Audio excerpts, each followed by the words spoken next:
pieņemot to, ka mūsu dzīve balstās uz 4 vaļiem - attiecības, mīlestība, pašrealizācija, veselība un dzīves virzība jēga, tas arī ir pa lielam viss tās problēmas, ar kurām nāk. Parasti tas, kas iztrigerē, kāpēc cilvēks izvēlās nākt uz spoguļošanu, strādāt ar sevi, visbiežāk tā ir attiecību tēma, attiecības pašam ar sevi, ar partneri, darba attiecības. Tad nākamais topā būtu pašrealizācija. Jā, es vairs negribu strādāt darbu, kas man nepatīk, es nevaru strādāt naudas dēļ, man nav gandarījuma sajūta.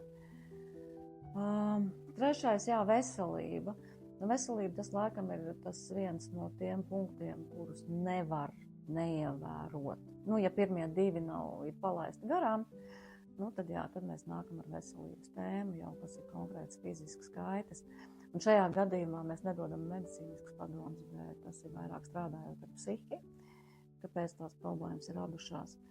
Un virzība, jeb dzīves jēga, tie ir lielie jautājumi, uz kuriem ir vērts zināt atbildes, bet pat ja es nezinu, ar to jau man dzīve nebeidzās.